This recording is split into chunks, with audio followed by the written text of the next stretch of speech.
राज्यात महानगरपालिकांच्या निवडणुकीपूर्वी राजकीय पक्षांच्या रणनीतीच्या चर्चा रंगल्यात। त्यातच आता मुंबई, ठाणे, छत्रपती संभाजीनगरमध्ये महायुतीची युती पक्की झाली आहे।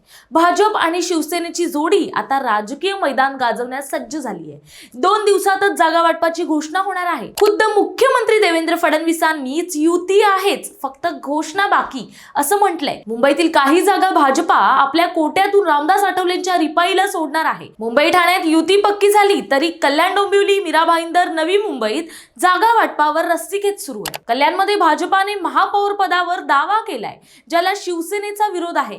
जागांचा पेच सोडवण्यासाठी उपमुख्यमंत्री एकनाथ शिंदे आणि भाजपा प्रदेशाध्यक्ष रवींद्र चव्हाण यांच्यात चर्चा झाली आहे, मात्र अंतिम तोडगा निघालेला नाहीये। पुण्यात अजित पवार यांची राष्ट्रवादी आणि शरद पवारांची राष्ट्रवादी यांच्यात युतीची शक्यता मावळली आहे। घड्याळ की तुतारी चिन्हावर निवडणूक लढवावी यावर वाद कायम आहे। घड्याळ चिन्हावर निवडणूक लढवली तर पवार गटाने अजित पवारांचं नेतृत्व मान्य केल्याचं निश्चित होऊ शकतं। अजित पवारांच्या राष्ट्रवादीशी युती करण्याबाबत खासदार सुप्रिया सुळे सकारात्मक असल्याची ही चर्चा आहे, मात्र पुण्यात दोन्ही राष्ट्रवादी एकत्र येण्याची चिन्ह नाहीत।